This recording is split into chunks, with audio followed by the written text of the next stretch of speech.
दोस्तों, आज आपको हम इस वीडियो में पनडुब्बी के इतिहास के बारे में बताएंगे। तो दोस्तों, सबसे पहले हम बात करते हैं कि आखिर पनडुब्बी क्या है। आइए जानते हैं इस वीडियो में। पनडुब्बी एक प्रकार का जलयान है जो कि पानी के अंदर रहकर काम कर सकता है। इसको सबमरीन भी कहा जाता है। ये पानी के नीचे और ऊपर दोनों तरफ चल सकती है। पनडुब्बी का ज्यादातर इस्तेमाल समुद्र के नीचे होने वाली गतिविधियों का पता लगाने के लिए जल सेना द्वारा किया जाता है।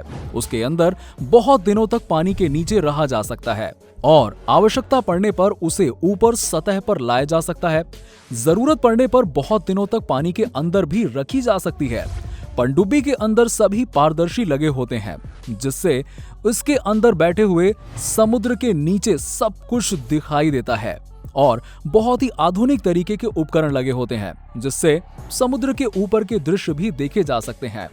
पनडुब्बी डीजल इंजन और विद्युत मोटर के द्वारा जल के अंदर चलती है और परमाणु शक्ति के विकसित हो जाने के कारण अब इसके परिचालन में नाभिकीय रिएक्टरों का उपयोग होने लगा है और ये किसी भी देश की नौसेना का विशिष्ट हथियार बन गई है, क्योंकि ये पानी के भीतर रहते हुए समस्त सैनिक कार्य करने में सक्षम है और ये शत्रु के जलयानों पर टारपीडो से आक्रमण करने के लिए इसका उपयोग किया जाता है।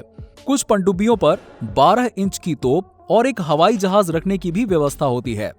दोस्तों, पनडुब्बी के अंदर जीवन के लिए आवश्यक सभी सुविधाएं कृत्रिम रूप से उपलब्ध होती हैं, जैसे सांस लेने के लिए कृत्रिम ऑक्सीजन टंकी और कार्बन डाइऑक्साइड ना भर जाए इसलिए कार्बन डाइऑक्साइड अवशोषित उपकरण भी लगे होते हैं।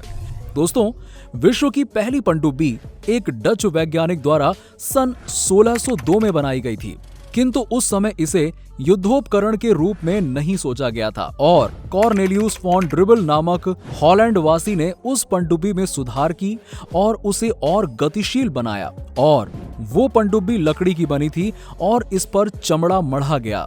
इसके अगल बगल 2 चप्पू लगे थे जो इसको डुबाते और उतारते थे और पहली सैनिक पनडुब्बी टर्टल सन 1775 में बनाई गई। इसका प्रशिक्षण सफलता से हो गया और ये पानी के अंदर सभी सैनिक कार्य करने में सक्षम थी।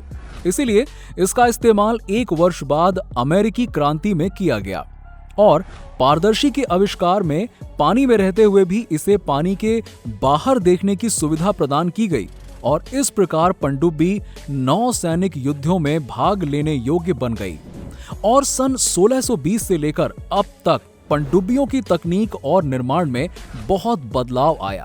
शुरुआत में डीजल इंजन से चलने वाली पनडुब्बियों का इस्तेमाल किया जाता था, लेकिन समय के साथ साथ इसके अंदर बदलाव किए गए और सन 1950 में परमाणु शक्ति से चलने वाली पनडुब्बियों ने डीजल से चलने वाली पनडुब्बियों का स्थान ले लिया। दोस्तों, पनडुब्बी पानी से भरे ऊपरी और निचले वाल्वों की उपस्थिति पर निर्भर करती है। जैसे जैसे पनडुब्बी के शरीर का घनत्व बढ़ जाता है और उसी प्रकार ये समुद्र की गहराई में उतर सकता है। जब ये फिर से ऊपर उठता है तो वाल्वों के अंदर संपीड़ित हवा द्वारा पानी खाली कर दिया जाता है। पनडुब्बी के किनारों पर पंख लगे होते हैं जिनका उपयोग यात्रा की दिशा को नियंत्रित करने के लिए किया जाता है। पनडुब्बी आर्किमिडीज के उछाल के नियम पर आधारित है। दोस्तों, अब हम आपको पनडुब्बी के इतिहास के बारे में बताएंगे। दोस्तों, पनडुब्बी के विचार का प्रस्ताव करने वाले पहले ब्रिटिश वैज्ञानिक विलियम बायर्न थे। उन्होंने 1578 में एक पुस्तक में उन्होंने एक नाव के डिजाइन का प्रस्ताव रखा जो पानी के भीतर गोता लगा सके और चल सके। 40 साल बाद यूनाइटेड किंगडम में रहने वाले एक डच भौतिक विज्ञानी कॉर्नेलिस ड्रेबल ने विलियम बर्न द्वारा लिखित पुस्तक को देखा, इसलिए उन्होंने विलियम बर्न के सिद्धांत को वास्तविकता में बदलने का विचार किया। इसके बाद इंग्लैंड के राजा जेम्स प्रथम के समर्थन से ड्रेबल ने जल्दी से एक छोटी नाव बनाई जो पानी में डूब और तैर सकती थी। नाव का शरीर एक लकड़ी का फ्रेम होता है जो तेल से सना हुआ गोहाइड की परत से ढका हुआ होता है। नाव में सवारी और यात्री बैठ सकते हैं। गोताखोरी और नाव के तैरने की समस्या को हल करने के लिए नाव पर कई भेड़ की खाल की थैलियां होती हैं। जब नाव गोता लगाने जा रही होती है तो थैलियों में पानी भर दिया जाता है। जब नाव तैरने वाली होती है तो थैली को निचोड़ दिया जाता है। 1620 में ड्रेबल ने उन लोगों को अपना आविष्कार दिखाने के लिए एक प्रदर्शनी आयोजित की। 1620 से 1624 की अवधि के दौरान ड्रेबल ने टेम्स पर आविष्कार की गई नाव पर कई नौकायन परीक्षण किए, जिससे पानी के नीचे नेविगेशन की संभावना की पुष्टि हुई। दोस्तों, वर्तमान में आमतौर पर यह माना जाता है कि पहली पनडुब्बी के आविष्कारक नीदरलैंड के कॉर्नेलियस वैन ड्रेबल थे। 1770 में अमेरिकी स्वतंत्रता संग्राम में अमेरिकी डेविल बुशनेल द्वारा आविष्कार की गई पनडुब्बी टर्टल ने पहली बार एक नौसैनिक युद्ध में दुश्मन के जहाज पर हमला किया।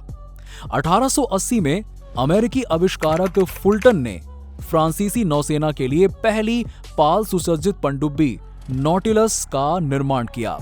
दोस्तों, 19वीं सदी के अंत में विभिन्न देशों के पनडुब्बी आविष्कारकों ने यंत्रवत संचालित पनडुब्बियों को विकसित करना शुरू किया।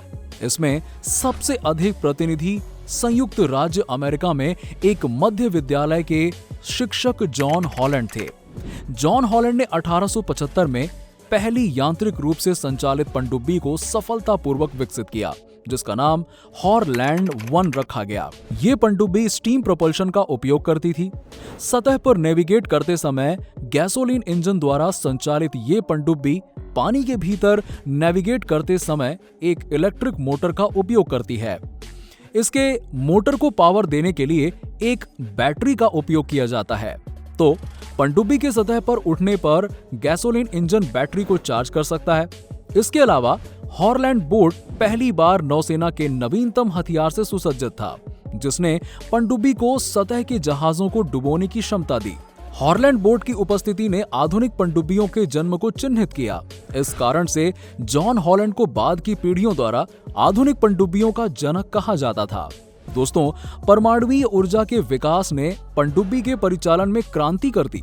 नॉटिलस पहली पनडुब्बी है जिसमें शक्ति प्राप्त करने के लिए नाभिकीय रिएक्टर का उपयोग किया गया, और नाभिकीय पनडुब्बी में ना तो वायु की आवश्यकता पड़ती है और ना ही ईंधन गैसों के निकास की समस्या रहती है। दोस्तों, नाभिकीय पनडुब्बी के अंदर पुरानी पनडुब्बी के मुकाबले अधिक खाली स्थान होता है, क्योंकि इसके अंदर केवल नाभिकीय रिएक्टर ही होते हैं। और परमाणु ऊर्जा से संचालित पनडुब्बी के जितने फायदे हैं उतने नुकसान भी हैं, क्योंकि रिएक्टर बहुत ही ज्यादा खतरनाक किरण छोड़ते हैं कि इसके कारण मनुष्य का दुर्घटनाग्रस्त होना लगभग असंभव होता है। और आज समुद्री जल से ऑक्सीजन ग्रहण करने वाले पनडुब्बियों का भी निर्माण कर लिया गया है। इन दो महत्वपूर्ण आविष्कारों से पनडुब्बी निर्माण क्षेत्र में क्रांति सी आ गई है, क्योंकि आधुनिक पनडुब्बियां कई सप्ताह या महीनों तक पानी के भीतर रहने में सक्षम हो गई हैं। और आज पनडुब्बियों का इस्तेमाल पर्यटकों द्वारा भी किया जाता है।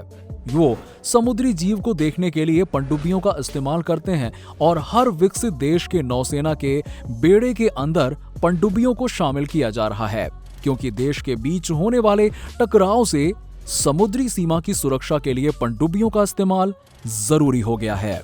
दोस्तों, अब हम आपको दुनिया की सबसे खतरनाक पनडुब्बी के बारे में बताएंगे। दुनिया की सबसे घातक हथियार रखने वाले देश रूस ने अपने जखीरे में एक और खतरनाक शस्त्र जोड़ लिया है। रूस ने दुनिया की सबसे घातक पनडुब्बी का निर्माण किया है। ये पनडुब्बी सबसे ज्यादा दूरी तक वार करने वाली पहली ऐसी पनडुब्बी है। इस सबमरीन का नाम क्नायज वोल्दोमिर है। इसे प्रिंस वोल्दोमिर भी कहा गया है। ऐसा अनुमान है कि इस पनडुब्बी को अगले साल तक रूसी नौसेना में शामिल कर लिया जाएगा। फिलहाल अमेरिका के पास सबसे ज्यादा हथियारों से लैस पनडुब्बी है, जिसकी रेंज 4846 मील है, यानी कि लगभग 7800 किलोमीटर तक। दोस्तों, इस पनडुब्बी में 20 टॉर्पिडो यानी कि पानी में मारी जाने वाली मिसाइल लगाई गई हैं, जो इस श्रेणी की दूसरी पनडुब्बी से ज्यादा हैं। इससे 96 से लेकर 200 परमाणु मिसाइलें दागी जा सकती हैं, जिसमें कुल 100 से 150 किलोटन विस्फोटक होता है। ये हिरोशिमा में फेंके गए बॉम्ब से 10 गुना ज्यादा शक्तिशाली होगा। ये सबमरीन पानी में 400 मीटर की गहराई तक गोता लगा सकती है, जिसके चलते ये रडार के रेंज में भी नहीं आ पाएगी। दोस्तों, इस विशालकाय पनडुब्बी का निर्माण 2012 में शुरू हुआ था। दोस्तों, वर्ष 1988 में भारत ने पहली परमाणु पनडुब्बी रूस से किराए पर ली थी। इस पनडुब्बी को वर्ष 1991 में वापस कर दिया गया। वर्तमान समय में भारत के पास 9 सिंधु घोष क्लास या किलो क्लास डीजल इलेक्ट्रिक पनडुब्बियां हैं। इन पनडुब्बियों का निर्माण रूस के रोसवुरुसहेनी एवं भारतीय रक्षा मंत्रालय के बीच हुए समझौते के अंतर्गत किया गया है। तो दोस्तों, भारत की इस पनडुब्बी के बारे में जानकर आपको कैसा लगा, हमें नीचे कमेंट करके जरूर बताएं। और वीडियो अच्छा लगा हो तो इस वीडियो को लाइक करें, ज्यादा से ज्यादा शेयर करें और हमारे चैनल को सब्सक्राइब जरूर कर लें।